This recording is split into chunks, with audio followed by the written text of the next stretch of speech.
somente no domingo, uma vez que hoje, devido à necessidade de espaço, nós estamos com o culto pela manhã também, mas principalmente para dar mais força aos projetos que nós temos no nosso coração.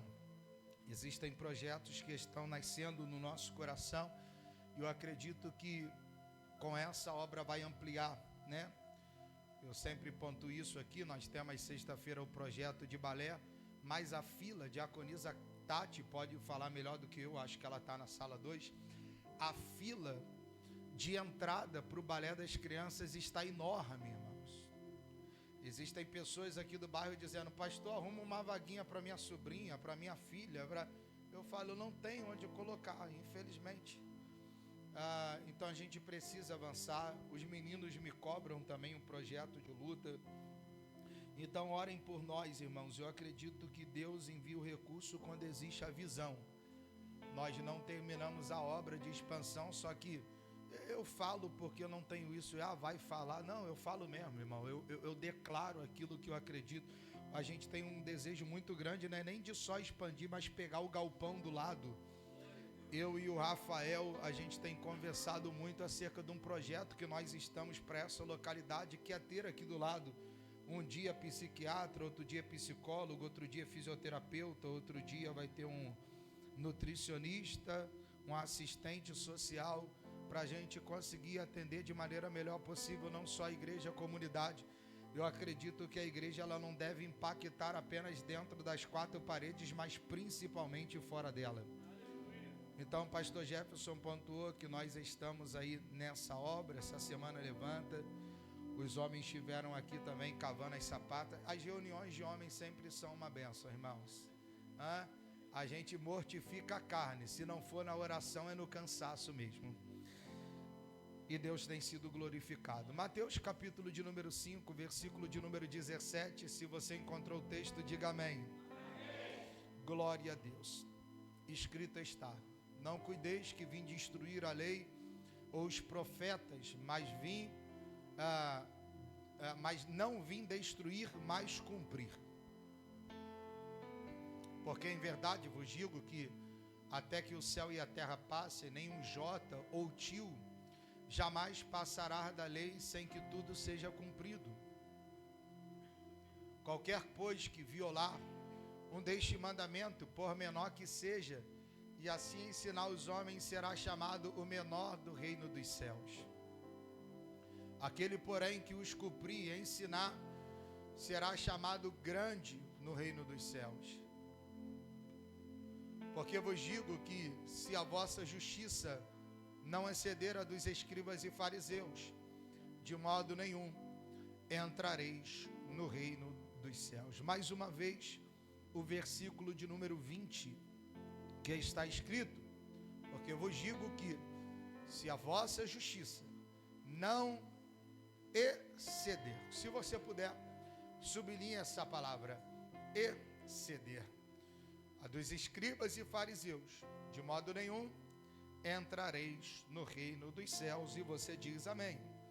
Se você puder, pergunte ao crente que está do teu lado se ele tem glória a Deus essa noite. Se ele não der, você já sabe, fala: meu irmão, se tu não glorificar ao Senhor essa noite, a minha prova vai passar para você. Dá glória. Tome o seu assento. Queridos, eu peço paciência comigo hoje.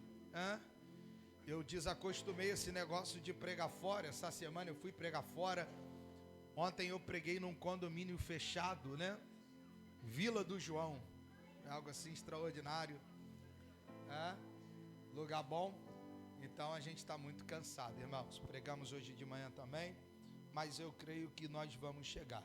O texto que nós lemos é desafiador de expor ainda mais em um culto de domingo, pois ele é um texto extremamente teológico. Eu preciso da sua atenção, porque o que eu irei fazer hoje é introduzir alguns temas que nós iremos abordar, a qual Cristo abordou no Sermão do Monte daqui para frente. Então eu vou tentar ser o menos teológico possível e introduzir aquilo que nós iremos tratar nas próximas semanas. Porém, o que precisamos trazer à memória é que nós estamos tratando daquele que é conhecido como o principal sermão de Jesus. Ela está linda, toda de social. Que é o principal sermão de Jesus, que é o Sermão da Montanha. O Sermão da Montanha, ele carrega um ensinamento que é o pilar, a coluna central de tudo aquilo que Jesus ele irá tratar nos 3 capítulos, 5, 6 e 7. Existe um tema que é o tema central do Sermão do Monte, e esse tema central é o reino de Deus, ou o reino dos céus. Este é o principal tema do Sermão da Montanha. Os primeiros versículos, a qual nós falamos das bem-aventuranças, eu pontuei que ao Jesus pregar no Sermão da Montanha e falar a respeito do reino dos céus, ele está falando dos seus valores éticos e morais. Porém, o texto que nós lemos, Jesus uma vez mais, ele está retornando a este tema, que é o tema central, a coluna que sustenta todo o ensinamento do Sermão da Montanha. Não sei se você observou ou percebeu, mas só no versículo de número 19 e 20, Jesus irá se referir 3 vezes acerca desta expressão, reino de Deus, reino dos céus, que em outra oportunidade eu disse que se refere à mesma coisa. Essa expressão, quando nós ouvimos reino de Deus ou reino dos céus, nós podemos compreender essa expressão de 2 maneiras. Quantas maneiras? 2 maneiras. A primeira compreensão que nós podemos ter quando ouvimos falar acerca de reino dos céus, a primeira coisa que nós podemos entender é a respeito de um ambiente espiritual. Quando nós ouvimos falar acerca do reino dos céus, ou reino de Deus, nós podemos logo trazer à nossa memória eternidade, paraíso, morada eterna. Esta é a primeira concepção que nós podemos ter, e de fato, isso pode se fazer uma verdade. Por gentileza, pegue sua Bíblia, Lucas capítulo de número 23, versículo de número 39 ao versículo de número 43. Lucas 23, verso 39 ao versículo de número 43. Perceba que Jesus também vai tratar acerca do reino como um ambiente de morada eterna. Escrito está: e uns dos malfeitores que estavam pendurados blasfemava dele, dizendo: tu és o Cristo, salva-te a ti e a nós. Respondendo, porém, o outro repreendia-o, dizendo: tu ainda temes a Deus, estando na mesma condenação? E nós, na verdade, com justiça, porque recebemos o que nosso feito merecia, mas este nenhum mal fez. Disse Jesus, Senhor, e disse a Jesus: Senhor, lembra-te de mim quando vieres em teu reino. Olha a resposta de Cristo, verso 43.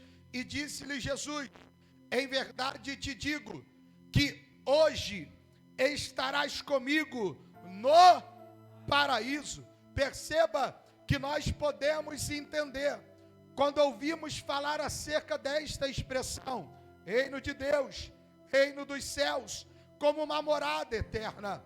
O texto que nós lemos diz respeito a quando Jesus ele cumpriu o seu principal propósito, indo ao madeiro. Você sabe da história?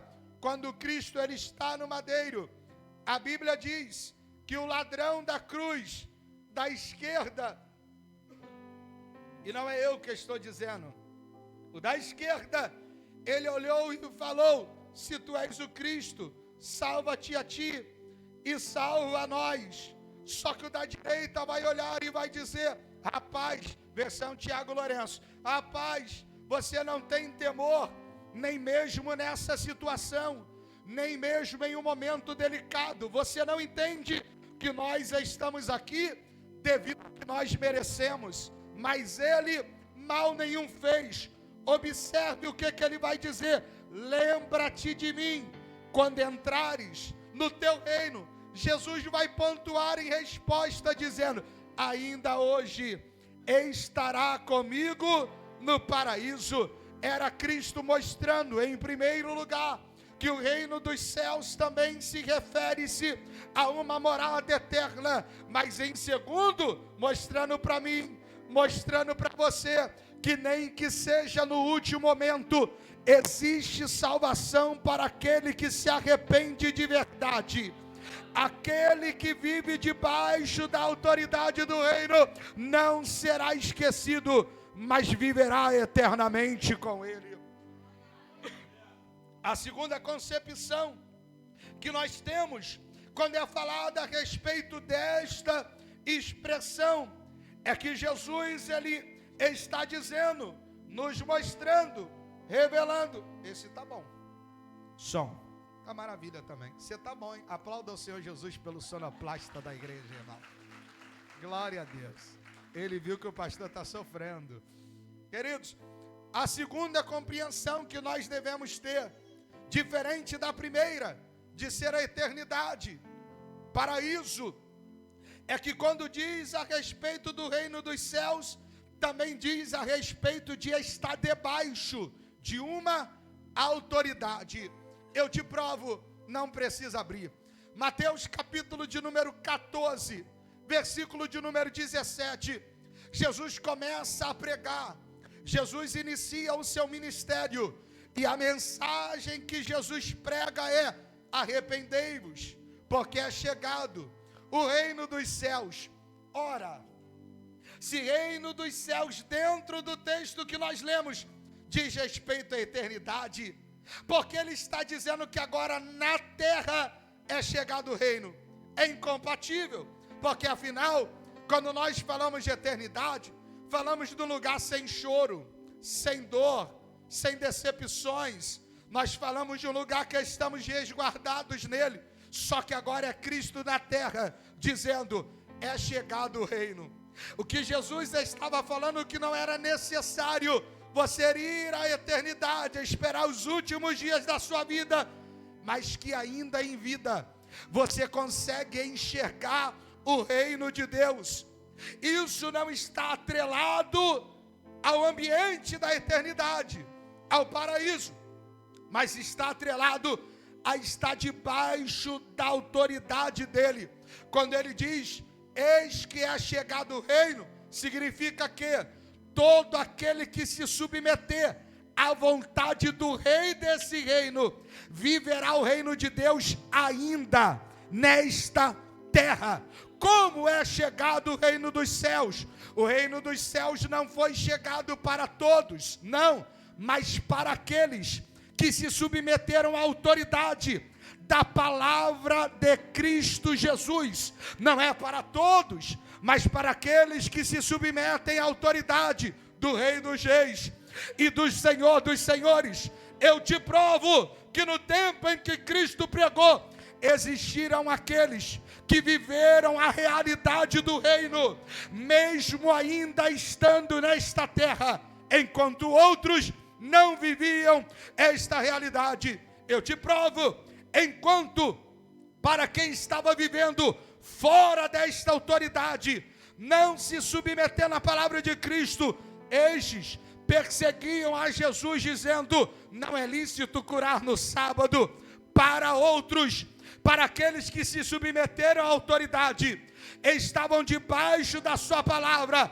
Aquele que obedeceu, viu por um lado os que estavam fora da palavra, dizendo: não é lícito curar no sábado. Mas para quem estava debaixo da sua palavra, teve a mão mirrada, voltando a como era antes. É interessante observar que neste milagre, Jesus não consultou a probabilidade e a aprovação dos homens, porque quando ele tem um milagre para fazer na nossa vida, ele faz independente da aprovação de quem está do nosso lado, porque ele é Deus.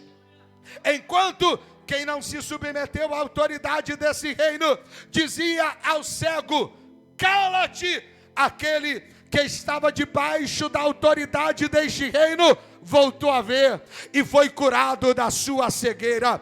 Enquanto com quem não vivia debaixo da autoridade do reino perguntava: quem é este que pode perdoar pecados? Quem é este que tem autoridade para perdoar pecado? O coxo que se submeteu à palavra e à autoridade chegou manco, chegou carregado, mas saiu do culto de pé, para a glória do nome do Senhor Jesus. Enquanto aqueles que não estavam debaixo da autoridade deste reino dizia: se ele fosse um profeta, ele saberia quem é esta mulher que está tocando, aquela que dobrou os seus joelhos, lavou os seus pés com lágrimas, enxugou com cabelo e se colocou debaixo da autoridade deste reino, ouviu: eis que é perdoado os seus pecados, vai em paz, a tua fé te salvou. Enquanto aqueles que não vivem debaixo da autoridade ouvirão naquele dia: aparta-te de mim, porque eu não vos conheço. A igreja que vive a realidade do reino de Deus e está debaixo da sua autoridade, naquele dia ouvirá: vindes amados de meu Pai. Possui a herança do reino que está preparada antes da fundação. Você pode me ajudar a pregar? Diga para alguém que está do teu lado: é possível viver a realidade do reino ainda nesta terra. Pastor, o que você está dizendo? O que você está dizendo, pastor? Que é possível, estando debaixo da autoridade de Cristo, viver o reino de Deus, mesmo estando nessa terra. É isso que eu estou dizendo. Porque a minha Bíblia diz, a minha Bíblia mostra que é possível em um ambiente, evangelista William, se viver duas realidades diferentes. A minha Bíblia mostra isso. Eu te lembro, Êxodo capítulo de número 14. Capítulo o quê? 14. A Bíblia diz que Israel está sendo liberta das garras do Egito. Eles estão na frente do mar e o Egito está vindo atrás. Faraó, carros, cavaleiros. Olha esse cenário. Eu gostaria que você conseguisse imaginar. A Bíblia diz que quando está vindo os egípcios, o anjo que estava na frente de Israel vai para trás. Tem alguém debaixo de uma palavra e alguém fora da autoridade que Deus liberou, que é: libera o meu povo. Agora vai haver uma mudança, porque o texto diz que a coluna de fogo vai dividir e a nuvem que estava sobre Israel vai para trás. Enquanto o Egito estava em trevas, porque a nuvem desceu, a Bíblia diz que para Israel estava igual meio-dia, irmão, tudo iluminado. Era um ambiente, dois resultados diferentes. Quem não estava debaixo da palavra estava em trevas, mas quem estava debaixo da palavra tinha uma direção. Eu tenho uma palavra para liberar para alguém na noite deste dia. É possível, estando nesta terra, viver uma realidade diferente que esta terra vive. É possível, estando nesta terra, ter resultado diferente de que eles vivem. Para o Egito era escuridão, para Israel era dia, para Israel era atravessar mar com pés enxutos, mas para o Egito, que não estava debaixo da palavra, era atolar seus cavalos e cavaleiros. Quem está debaixo do reino de Deus tem resultados diferentes. Eu não estou dizendo de facilidades, eu estou falando da certeza que haverá vitória. A primeira compreensão acerca do reino é um ambiente eterno, eternidade. O segundo é estar debaixo da autoridade. Quem está debaixo da autoridade tem resultados diferentes. Não é se dizer estar, é viver como se esteja. Tem resultados diferentes. É interessante que é dentro desse contraste de visão, de que uns vivem essa chegada do reino de Deus, recebendo milagres, sinais, maravilhas, e não só isso, mas tendo as suas vidas transformadas, Filipe. É debaixo desse contraste que, enquanto alguns enxergam Cristo agindo, que outros que não estão debaixo dessa autoridade vão começar a perseguir Jesus. É dentro desse contraste, desse paralelo, que para uns existe a realidade aos seus olhos da chegada do reino. Mas aqueles que não estão debaixo dessa autoridade começam a perseguir Jesus de tal maneira que a Bíblia diz que os escribas, fariseus e os doutores da lei, por causa de inveja, perseguiam a Jesus e acusavam ele falsamente de quebrar a lei de Moisés, por inveja. E quando eu digo por inveja, não é interpretação do pastor Tiago, é porque a Bíblia afirma que eles sabiam quem Cristo era. Aqui está o cerne do porquê Jesus vai falar de blasfêmia do Espírito. Abra sua Bíblia, João capítulo de número 3, versículo de número 1 e 2.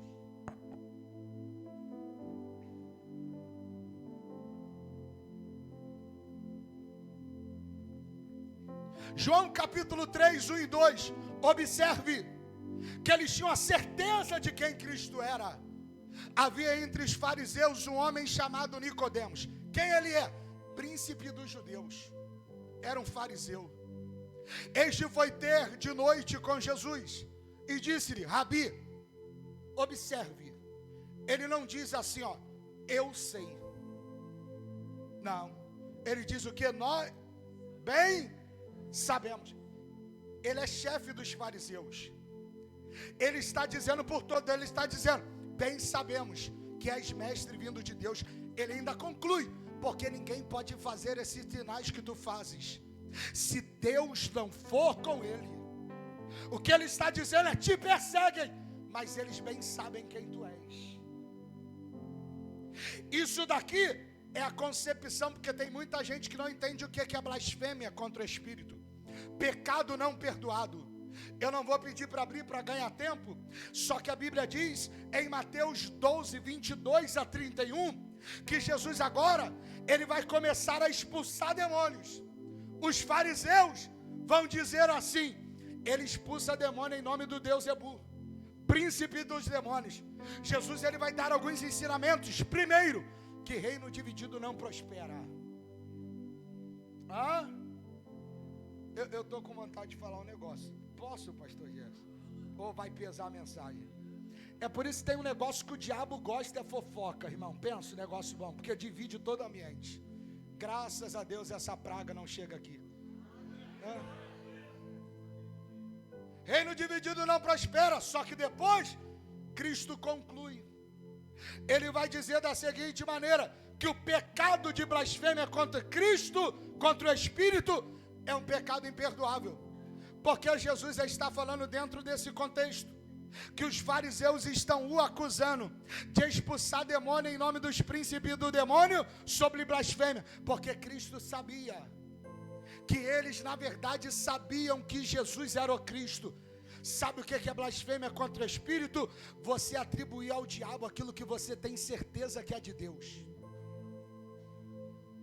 É isso que eles estavam fazendo. Devido a essas acusações falsas de dizerem que Cristo estava quebrando com a lei de Moisés, que Jesus ele vai dizer em Mateus 5,17. Vamos ler de novo. Ele avisa essas falsas acusações que Mateus vai declarar que Cristo vai lançar este ensinamento. Mateus 5,17 está escrito: não cuideis de vir para destruir a lei ou os profetas. Não vim para destruir, mas vim para cumprir. Cristo está falando: a acusação é mentirosa, a acusação é errada. Eu não vim para desfazer, eu vim para cumprir. Mas, porém, contudo, naquele período, os fariseus, eles entendiam a lei divididas em 4 blocos. Quantos blocos? Primeiro, 10 mandamentos. Segundo, Pentateuco. Terceiro, lei dos profetas. Quarto, leis orais. 10 mandamentos é o resumo de todas os 613 leis. Pentateuco é a lei como um todo. É como se fosse a constituição do período bíblico de Israel. Lei dos profetas nada mais são do que as profecias que os profetas liberaram acerca do Cristo e dos últimos tempos. Só que as leis orais não é nem a lei que Deus deu, nem a mensagem que Deus atribuiu aos profetas. Leis orais era a forma que os fariseus auto-interpretavam a lei. E é por eles interpretarem a lei de maneira equivocada que eles vão resistir a reconhecer Jesus como Cristo. E eu falei isso em outra oportunidade, e eu sinto de Deus de pontuar isso daqui novamente. Cuidado com as perspectivas do seu coração, porque tem hora que a gente tenta colocar Deus na caixinha do nosso entendimento. Se não fizer assim, não é Deus. Se for Deus, vai ter que fazer assado. Quem disse que Deus se prende àquilo que você pensa? Você como homem, você tem a dificuldade de enxergar o hoje. Imagina Ele que conhece o teu passado, cuida de você hoje e já preparou um amanhã para a sua vida. A interpretação deles era equivocada. Cristo não quebrou com os 10 mandamentos. Cristo não quebrou com as leis do Pentateuco, Ele cumpriu. Cristo não quebrou com as leis dos profetas, só que na lei oral Ele não atendia a perspectiva dos fariseus. Com as leis orais, Cristo quebrou, porque eles deturpavam a interpretação da lei. Eles traziam peso ao povo ao interpretar a lei. Eu vou te explicar alguns absurdos, só 3 exemplos para você entender.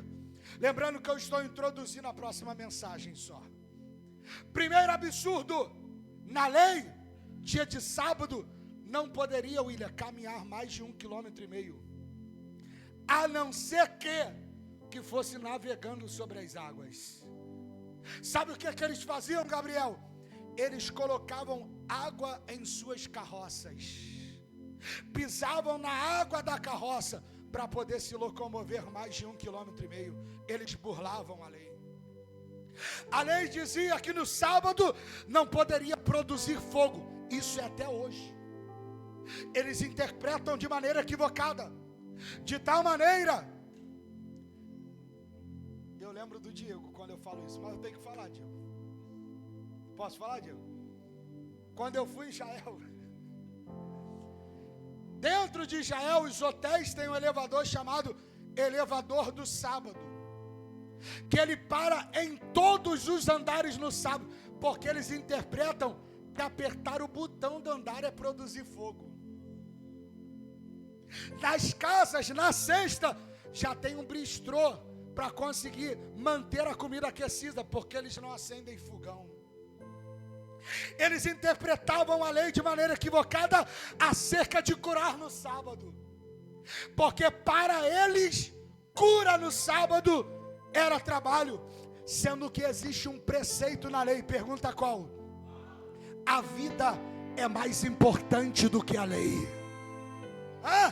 A vida é mais importante do que a letra. É Jesus quem diz, Mateus capítulo de número 12, versículo de número 9 ao versículo de número 13. Se você está vivo, dá glória a Deus. Daqui a pouco a gente chega. Está escrito, e partindo dali, chegou à sinagoga deles, dos fariseus, e estava ali um homem que tinha uma das mãos mirradas. E ele, para o acusarem, interrogaram dizendo: é lícito curar no sábado? Olha a resposta de Jesus. E disse-lhes: qual dentre vós será o homem que, tendo uma ovelha, num sábado ela cair numa cova, não lançará a mão dela e tira ela da cova? Verso de número 12: pois quanto mais valem um homem do que uma ovelha. É por consequência lícito fazer o bem no sábado? Olha agora, olha o verso 13. Então disse aquele homem: estende a tua mão. E ele estendeu e ficou sã como a outra. O que Jesus estava falando para ele é: a sua interpretação do sábado é equivocada. Quer dizer que para tirar uma ovelha que é propriedade tua você faz, mas para curar alguém que precisa não pode fazer. Irmão, era a hipocrisia dos fariseus, que pode tomar para eles, mas não pode curar alguém que está do teu lado. O que Jesus estava dizendo é: curar no sábado não é trabalho, curar era misericórdia, era a vida do homem acima da lei. Você pode dizer para alguém que está do teu lado: eu não estou te ouvindo, eu estou com cera no ouvido. Diga para ele: a sua vida está acima da lei. Vai dando glória que daqui a pouco aperta ainda mais, acredita. Jesus denunciou a interpretação desses fariseus. Jesus denunciou a forma que eles interpretavam. Mateus capítulo de número 23, versículo de número 1 ao 4. Mateus 23, 1 ao 4.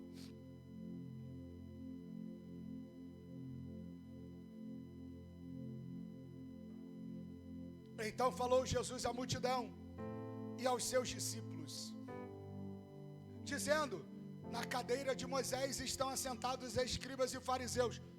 Observe o que Jesus vai dizer: todas as coisas, pois que vos disserem que lhe observeis, observai e fazei-as.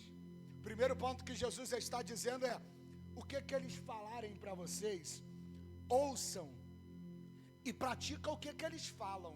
Só que olha, mas não procedais em conformidade com as suas obras, porque dizem e não fazem. Pois atam os fardos pesados, difíceis de suportar, e os põem aos ombros dos homens. Eles, porém, nem com o dedo querem mover. Sabe o que Jesus está dizendo? Façam o que eles falam, mas não vivem o que eles vivem, porque a interpretação que eles davam eram pesadas aos ombros do povo. Evangelho não te afasta de Deus. O evangelho que te afasta de Deus não é o evangelho verdadeiro. O evangelho te confronta, te amassa, mas te transforma, te perdoa, te renova, te muda e leva para o céu. Esse é o evangelho verdadeiro.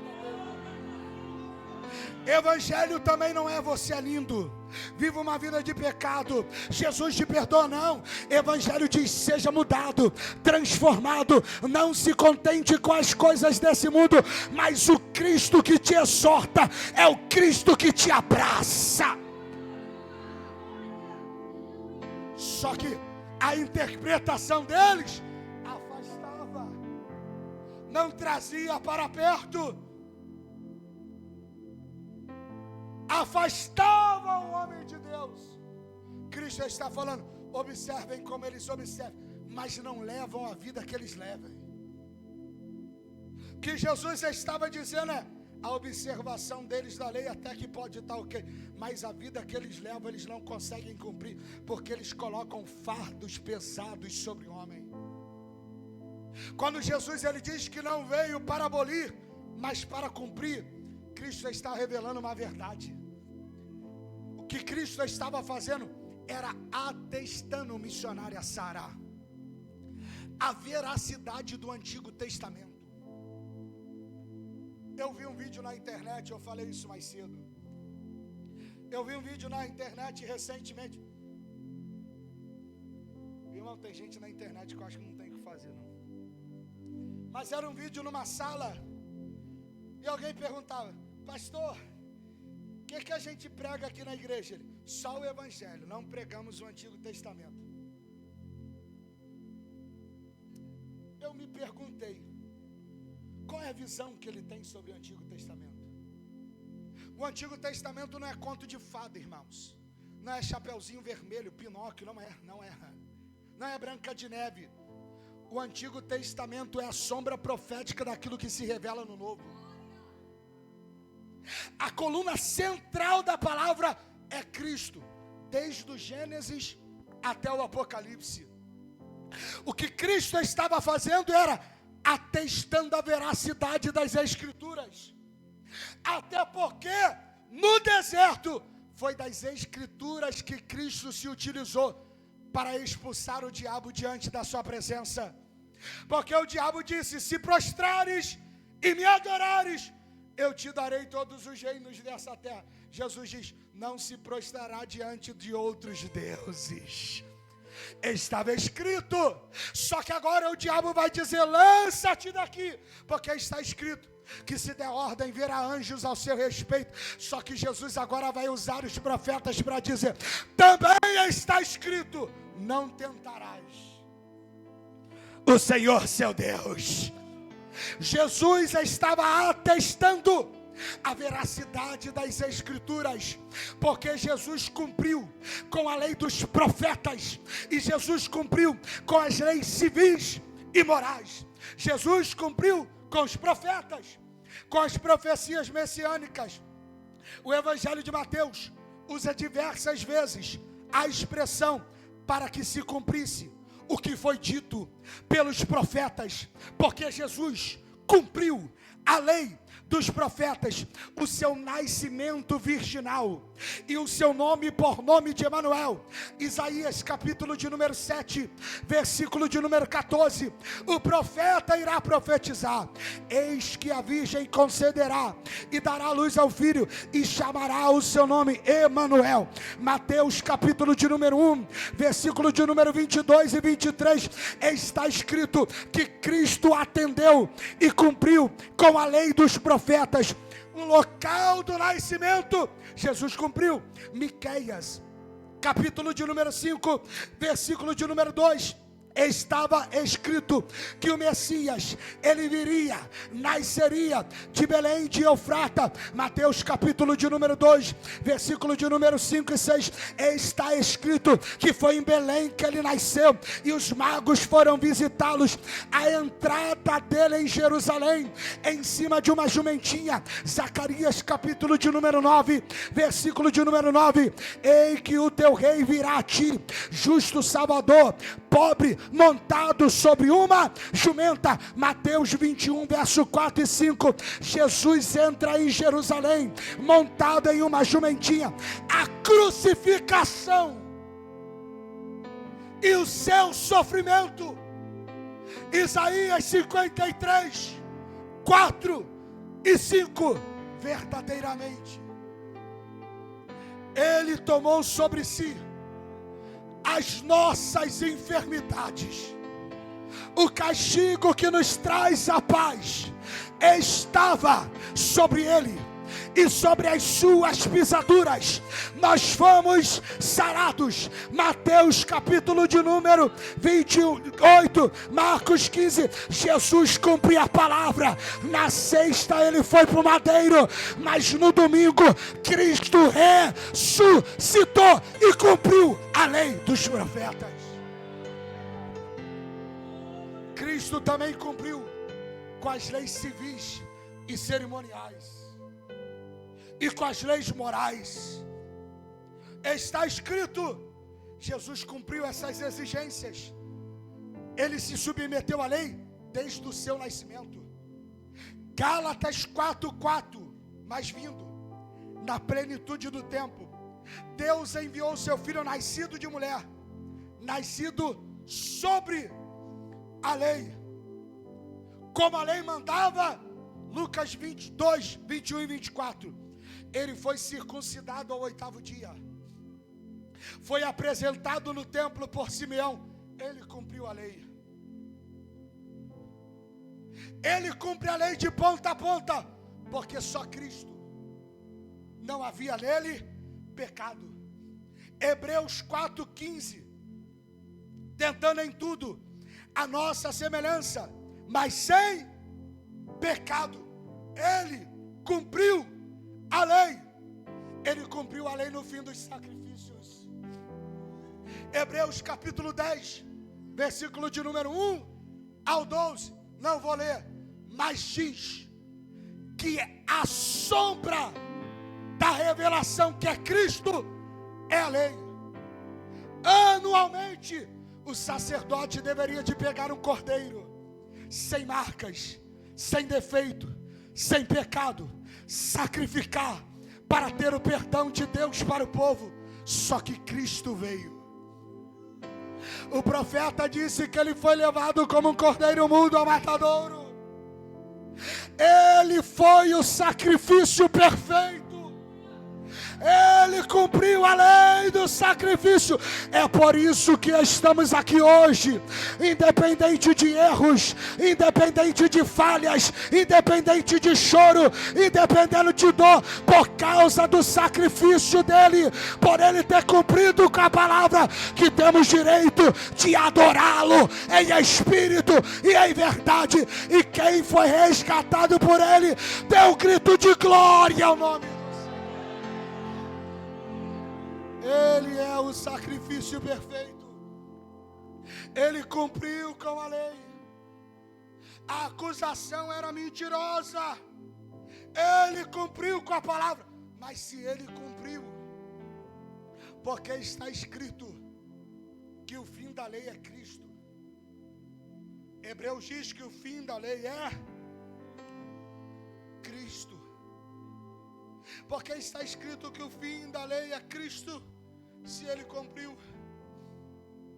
primeiro, é porque a lei, ela revela em primeiro lugar a incapacidade do homem de se achegar até a Deus. Eu queria que Deus te usasse por 10 segundos para alguém do teu lado. Fala por você mesmo. Pelas suas qualidades, pela sua beleza, seja pela conta bancária, você é incapaz de se achegar a Deus. O homem sem Cristo é incapaz de chegar a Ele. Olha para cá, eu sei que você está bonita hoje. Eu me esforço para chegar aqui também assim. Só que você, nós não passamos dos 10 mandamentos, irmãos. Nós não passamos dos 10 mandamentos, porque o homem, a lei revela a incapacidade do homem de se achegar até a Deus. Ela aponta o pecado, mas mostra a sua ineficácia a não conseguir dar o perdão para o pecador. Gálatas capítulo de número 2, versículo de número 16. Eu começo a encerrar para a gente dar glória a Deus. Sabendo que o homem não é justificado pelas obras da lei, mas pela fé em Cristo. Temos também crido em Cristo Jesus, para sermos justificados pela fé em Cristo, e não pelas obras da lei. Continua. Porquanto, pelas obras da lei, nenhuma carne será justificado. Por nós mesmos, nós não conseguimos nos achegar a Ele. Mas Cristo, sendo homem perfeito, Ele cumpriu a lei de capa a capa. De Gênesis a Malaquias, Ele cumpriu a lei, porque Ele é o sacrifício perfeito de Deus. Quando o autor de Hebreus diz que o fim da lei é Cristo, ele não está dizendo que agora nós somos, qual a expressão bonita que eu posso dizer? Que agora nós não temos mais nenhuma responsabilidade. Não é isso que ele está dizendo. Ele não está dizendo que agora não existe leis. O sentido dele falar que o fim da lei é Cristo significa que agora não estamos mais debaixo do jugo da lei. 1 João capítulo de número 2, versículo de número 1 e versículo de número 2. Está escrito: Meus filhinhos, esta coisa vos escrevo, para que não pequeis. E se alguém pecar, temos um advogado com o Pai, Jesus Cristo, o justo. Verso 2, e ele, a propiação pelos nossos pecados, e não somente pelos nossos, mas também pelos do mundo todo, de todo o mundo. Significa que é o sacrifício de Cristo foi para o negro, foi para o branco, foi para o rico, foi para o pobre, foi para o letrado, foi iletrado. Não somos justificados pela lei, mas somos justificados pela graça de Cristo Jesus. Pela lei estava escrito, quem tem pecado, que pela lei estava escrito, a mulher deveria de ser apedrejado, mas pela graça ele disse, quem não tem pecado, atire a primeira pedra. Pela lei dizia, olho por olho, dente por dente, mas pela graça disse, ame os seus amigos, mas também ame os seus inimigos. Isso é a graça de Deus. Isso não significa que não temos mais responsabilidades. O evangelho não te ausenta de responsabilidades. Não vai achando que pelo que está sendo pregado agora eu posso viver do jeito que eu quero, não, irmão. Eu vou te falar o que a graça faz. A graça prega a lei que estava no andar de baixo e coloca no andar de cima, evangelista William. Porque a lei dizia que matar era a consumação do ato. Só que Jesus ele pega a lei no degrau de baixo e coloca no andar de cima. Ele diz, se tu matar no teu coração, você já assassinou. A lei, o adultério é a consumação. Porém, na graça, ele diz, se você adulterar em pensamento, você já adulterou. A graça não é direito legal para pecar, mas é direito adquirido de viver uma vida em santidade. A graça não é o direito legal de viver do jeito que você quer. Não, ela te dá a legalidade de ser perdoado, mas não para viver de qualquer jeito. Pastor Jefferson conhece o que eu vou falar agora, irmãos. Conhece Jurupinga, pastor Jefferson? Conhece, não? Você conhece, você tem um passado, né? O que é Jurupinga? É uma cachaça docinha. Eu tenho na minha família a galera que guarda um biricutico, irmão. Cachaça docinha. Você bebe igual mel, né? O cara tá ali igual mel. Quando ele vai levantar, cadê a perna? Isso é a graça. Enquanto você está pecando, parece que é mel. Mas tem hora que Deus segura a corda. Graça não é direito adquirido para pecar. É a legalidade no reino do Espírito para se arrepender e não voltar para o seu pecado. A graça não abole a lei, coloca ela em outro nível. A responsabilidade agora é outra. Só que a lei era dividida em 3 estágios, 3 pilares: leis civis, leis morais e leis cerimoniais. Existem leis que não estão mais em vigor no nosso tempo. A exemplo, as leis cerimoniais. Na lei cerimonial, foi pego adorando outro Deus, era apedrejamento. Hoje você não vê ninguém mais sendo apedrejado. As leis cerimoniais não são mais a mesma, ou as leis civis, melhor. As leis cerimoniais era o cordeiro que deveria de ser imolado antes do sacerdote entrar no templo. Hoje você não precisa mais trazer, irmão, um cordeiro, uma ovelha para alguém sacrificar para você entrar para cultuar. Cristo é o sacrifício perfeito. Só que as leis morais ainda estão de pé. Matar é errado hoje, sim ou não? Continua sendo. Roubar é errado hoje, sim ou não? Continua sendo. Adulterar é errado hoje, sim ou não? Continua sendo. Cristo não aboliu. Ele trouxe a outro nível de responsabilidade. É por isso que ele vai dizer que não se pode, ai daquele que tirar um tio, um J. A expressão no hebraico é uma letra chamada Iud, ou um tio, que é um traço que muda a semântica da palavra. Quando ele está dizendo, ai daquele que tirar, porque passarão céus e terra, mas essa palavra vai se cumprir. O que ele está dizendo aqui, os mínimos detalhes da palavra importam.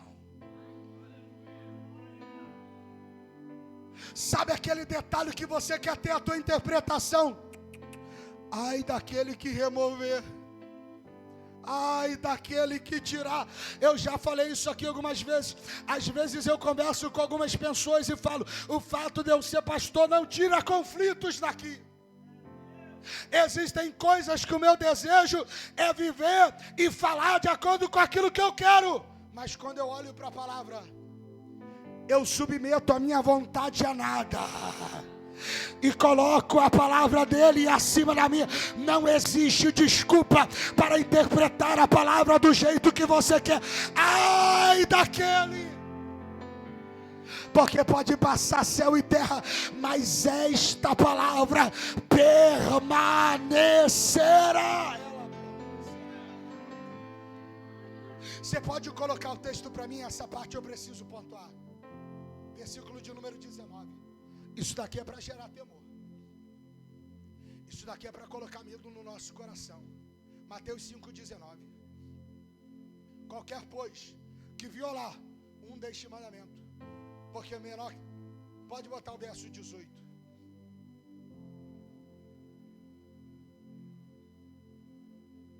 Não, é o 19 mesmo.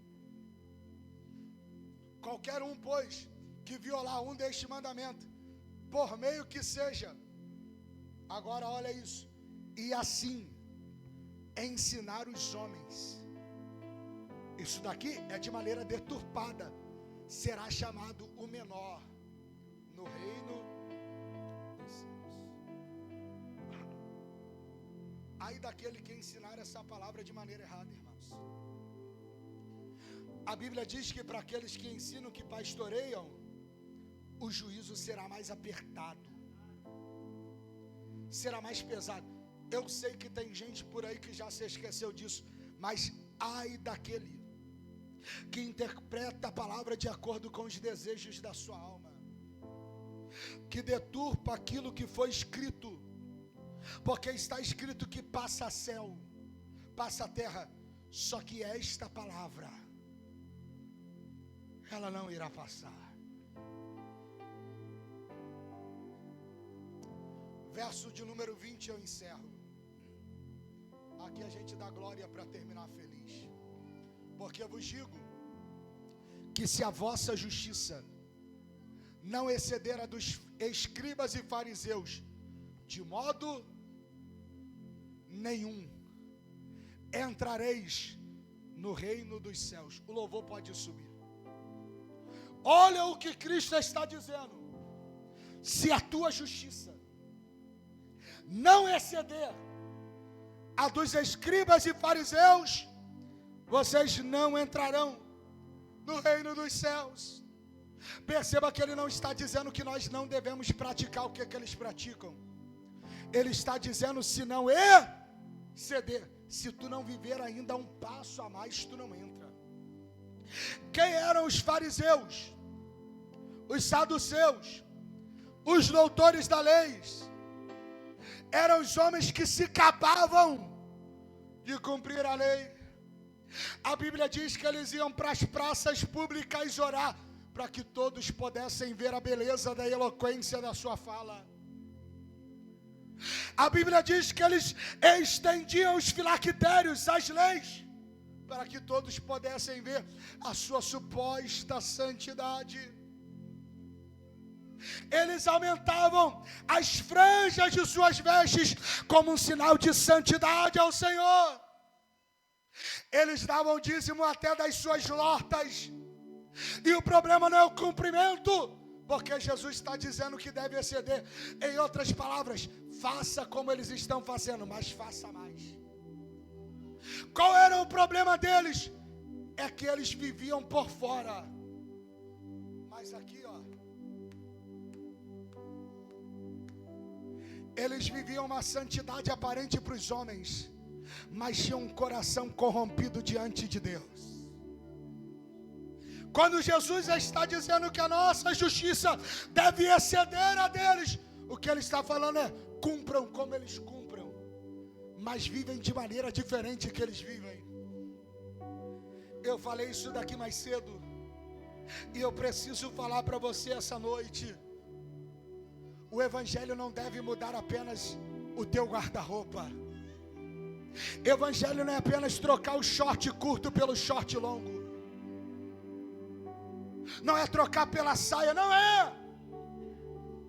O evangelho não quer trocar apenas o teu guarda-roupa. O evangelho não é trocar a tua agenda, irmão. Não é trocar o domingo à noite da balada pelo domingo à noite da igreja. O evangelho não quer trocar apenas a tua agenda. O evangelho não quer trocar apenas o teu linguajar. Não. O evangelho quer te mudar por fora, mas principalmente quer te curar pelo lado de dentro. Quando Jesus já está dizendo: se a sua justiça não exceder a dos escribas e fariseus, não entrará no reino. O que Jesus estava falando para a igreja: eu não quero que vocês vivam uma religiosidade externa que te muda por fora, mas não te transforma por dentro. A mudança que Cristo tem para a sua igreja não é apenas de fora, mas é de dentro para fora. Eu preciso te dizer uma verdade. Venha aos cultos, irmãos, porque faz parte. Mas ser crente não é vir apenas para o culto de domingo. Não é apenas estar na quarta profética às quartas-feiras. Ser crente não é aquilo que você vive da porta da igreja para dentro, mas é principalmente aquilo que você vive desta porta para fora. Ser crente não é dar glória a Deus com a palavra do domingo, é se submeter a esta palavra na segunda. É como o salmista disse: Davi, em um momento delicado da sua vida, tinha acabado de quebrar a aliança, só que ele entra no quarto e ele vai dizer: cria em mim, ó Deus, um coração puro. O que ele está dizendo é: de nada me adianta a coroa, de nada me adianta o prestígio, de nada me adianta a veste real, de nada me adianta o trono, se eu não tenho a tua presença. Cristo não quer mudar apenas a tua agenda, Ele quer transformar o seu interior e lavar a sua.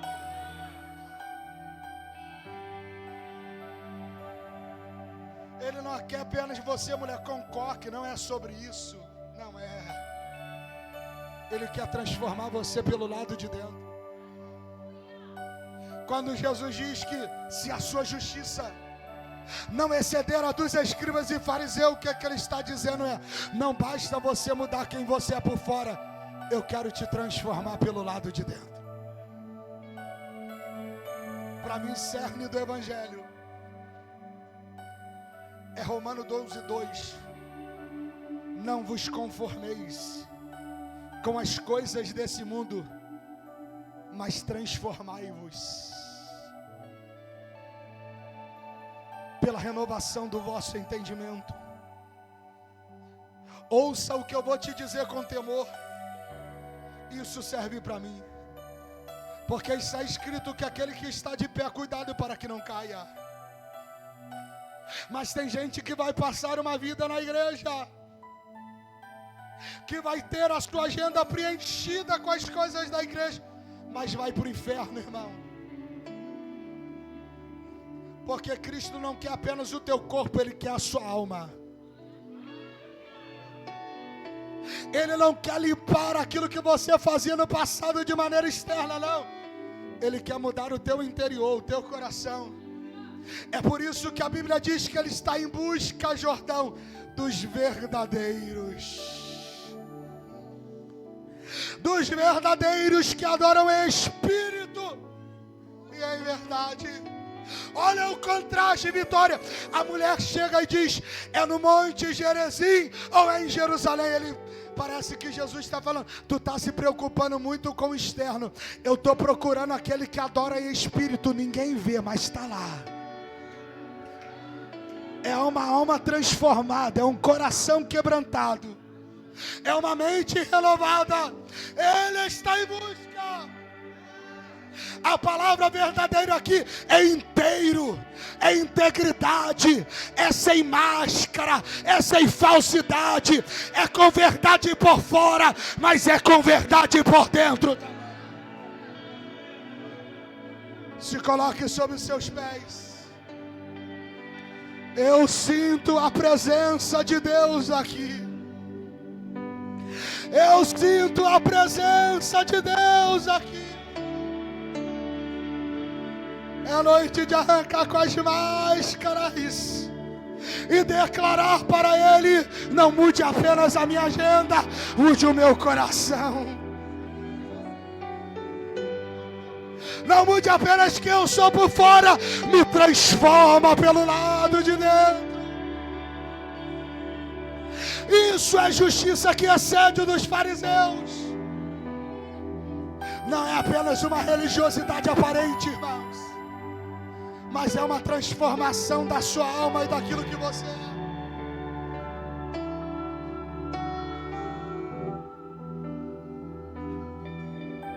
Ele não te quer pela metade.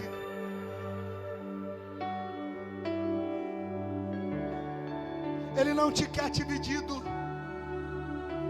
Ele te quer por inteiro. Enquanto o ministério de louvor estiver adorando, eu te convido a você fazer uma oração sincera para os céus essa noite. Aproveite que estamos debaixo da graça, porque pela lei já era para estávamos mortos, só que Ele morreu morte de cruz para nos dar a salvação e perdão. Eu te convido a adorar a Ele essa noite.